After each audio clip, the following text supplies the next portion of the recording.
So do the one room at a time, because I think that's a really good one. Okay. We do the work one room at a time. Hi everyone and welcome back to my channel. Hi everyone. As promised, today we're going to talk about all the good things we did about our house. And we are going to start with housework. As first-time buyers in the UK, it was quite difficult for us because obviously we are not British and we don't have anyone with a lot of expertise in the field or like family members close by to actually give us advice. So what we did instead, we reached out for some friends who have gone through this before and basically asked them all the million questions that we had about everything and tried to have as much information as possible from friends that are in the UK and in Manchester and that have done something very similar to what we did. Yes. Another thing I think we did well is we did most of the work ourselves. Initially I was a bit against this, but Andra managed to convince me and I'm happy she did because it turned out quite well. Yes, I do want to say on that note that we were very lucky. We have two really good friends, Manuel and Maria, who are very into DIY and they have loads of tools, and we managed to use the tools from them, so we didn't have to buy too many things. Yes. And you know that was obviously, thank you guys. We were very lucky for that. Another thing that really improved the progress of the housework was that I decided to go part-time. So basically I realized that me working a bit less and losing that money is still cheaper per month than us hiring someone full-time. Another thing we did is we worked one room at a time because we were also living in the house.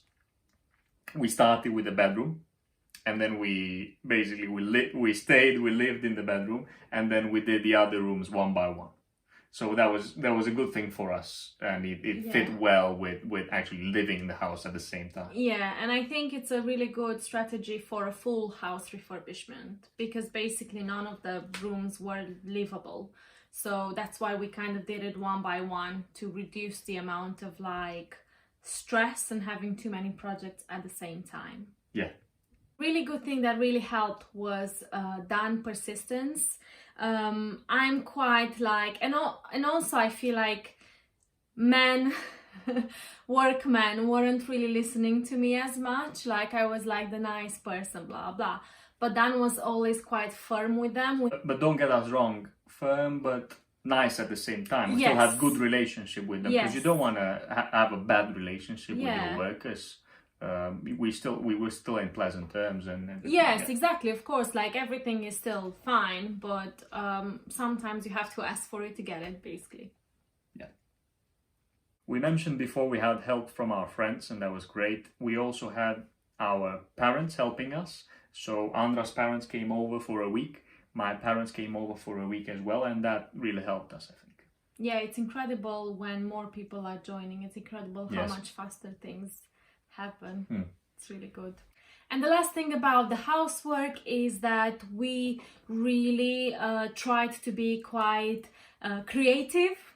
So we bought loads of the materials ourselves, and we also looked for different ways of reusing what we already have and going to charity shops. You know me, I love a good charity shop. Basically looking outside the box and not just going with the trendiest thing and you know, the things that are usually more expensive. Another area we want to talk about is finances, or what we did well on the financial side. First of all, for the house that we mentioned in the previous video where we put an offer above the asking price, we were looking in popular areas, but we kind of we said, let's open our mind a bit and let's extend our search to up-and-coming areas as well, and that's where this house is. Yeah. We also decided to change the approach of looking for a house, and we decided to look for a project. That means a house that needs a lot of work, because we realized that there's a much more reduced segment of people who look for that. Most people would like a house that is pretty much ready to move in, whereas we decided, you know what, we've got what it takes, let's take it. So that was a really good decision, because that's how you add value to the house, by doing most of the work yourself. as opposed to the house that we lost, for this one we made an offer below the asking price. And in the end it was accepted, not much below the asking price because we had to negotiate, of course, but still it showed that if we think a bit more logical, not let our emotions, even though we really like the house, not let our emotions run it, it will help obviously financially. I also want to say, because it was a project house and not a house ready to move in, we could use that Yes. to put an offer under the asking price. Yes. Another really good thing financially was that we actually budgeted for all the fees that were involved, and also some money on the side for all the work that we knew we had to do. This is very, very important, and so many people forget about it. It's not just the deposit as a first-time buyer. You have to buy the mortgage. You have to pay the mortgage advisor, the solicitor. You might have to pay some extra taxes. Specialists coming over for some quotes, whatever. Some of them are free of charge, some of them aren't, and then you will always have to do something to the house, so you need to make sure you have money for that, and it's thousands, so it's not £100 here and there, it's a couple of thousands at least.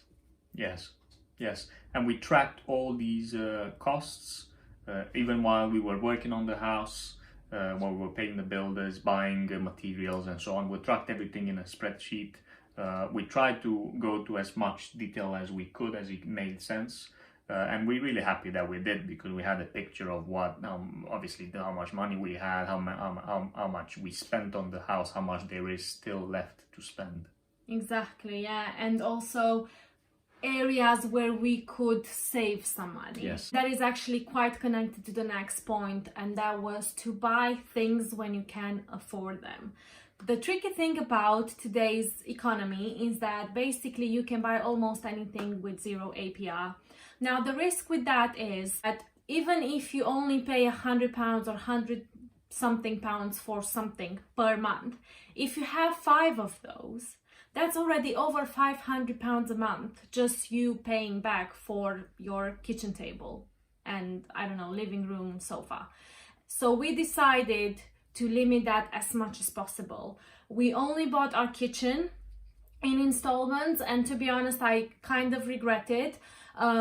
But everything else, if we didn't have the money, we didn't buy it. You don't have £1,000 to buy a sofa, don't buy it until you have that £1,000. Trust me, you can still watch TV on an armchair, on a chair, or whatever. You will find a way. And many other things, wardrobes, these wardrobes behind me, we bought them quite late as well. It's just trying to buy things when you actually have the money. Don't get yourself into that just by buying a house, like into extra debt. Don't make your life miserable because you really wanted a closet. It's just not worth it. So in the end, we're happy with our decision. I think because of the work that we did to the house, because we decided to buy in an up-and-coming area, in the end, I think we managed to add around 30% to the value of the house compared to the price when we bought it. Yeah. And what that means is that next year, when we are remortgaging the house, we can actually take that money out and use it for a different investment. Yes. Or something else. Or whenever we want to sell this house, we would make quite a really good profit. Obviously, we invested money in bringing the house to where it is now, but it's not that 30% increase. So we would definitely have some profit at the end of it. And that was it, guys. Those were the best things we did about the house. Please let us know if you have bought a house. Pop a comment below and let us know what were the best decisions you made, no matter what category they are.